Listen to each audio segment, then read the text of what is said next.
Di tengah keberagaman masyarakat Indonesia, perbedaan pendapat dan konflik seringkali menjadi hal yang tak terhindarkan. Namun, kekerasan bukan satu-satunya jalan. Dalam dokumenter ini, kita akan menggali bagaimana masyarakat bisa menjadi ujung tombak penyelesaian konflik secara damai tanpa kekerasan baik fisik maupun verbal. Untuk mengenai kerukunan di lingkungan sini gitu. Untuk MK moderasi beragama Pak.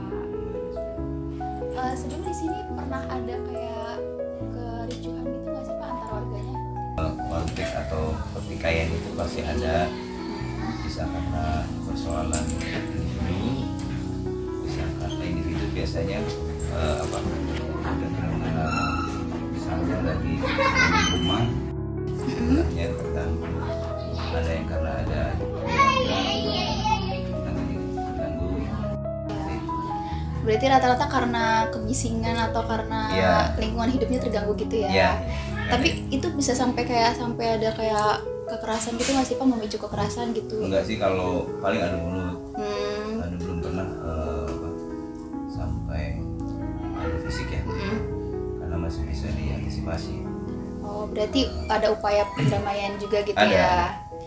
Kalau gitu, kalau boleh tahu gitu peran bapaknya gitu sebagai ketua RW kan ya? Ya, Kalau gitu peran bapaknya gitu sebagai pendamai kan pastinya Pak ya? ya. Itu sebagai apa sih gitu? Biasanya gini, itu dari RT dulu ya. RT dulu melakukan tindakan karena rukun tetangga ya, RT kan rukun tetangga. Nah, biasanya RT mendamaikan ya, schooling ya, lewat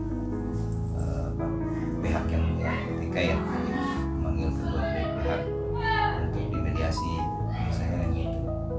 Kalau memang nggak berhasil, biasanya RW turun. Sempat juga yang berhasil dengan maksudnya bisa didamaikan oleh RT ya, bicara kompromi. Tapi ada juga yang pernah sampai ke saya ya langsung, atau kebetulan saya ya tahu duluan gitu, lapor dari warga, karena biasanya kayak RT dulu. Nah seperti itu, jadi akhirnya mediasi itu, kompromi dan seperti itu. Mungkin pertanyaannya sedikit sama Pak RW. Kalau menurut Ibu sendiri di lingkungan sendiri nih sering nggak sih kayak suka ada konflik gitu?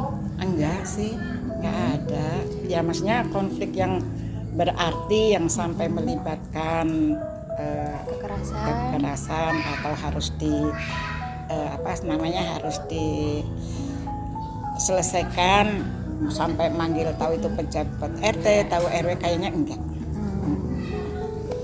Terus kalau buat Ibu sendiri gitu, misalkan lagi ada yang konflik gitu, Ibu sendiri tuh kayak bakal langsung melerai atau manggil yang berwenang? Iya.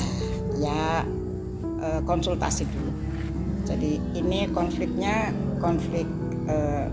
apa ini persoalannya? Kalau persoalannya hanya menyangkut rumah tangga mereka misalnya ya selesaikanlah gitu secara kekeluargaan mereka sih. Kalau istilahnya kalau sudah sampai rumah tangga itu konfliknya besar, misalnya sampai berantem suami istri atau anak tetangga sama anak tetangga, itu mau nggak mau ya saya pasti konsultasi dulu sama RT setempat di mana konflik itu berada. Kalau misalnya ada di lingkungan RT 1, pastinya saya ngajak Pak RT atau Bu RT. Konflik mungkin tak bisa dihindari, namun kekerasan bisa dicegah. Mari kita bangun budaya damai mulai dari hal kecil mendengar, memahami, dan menyelesaikan perbedaan.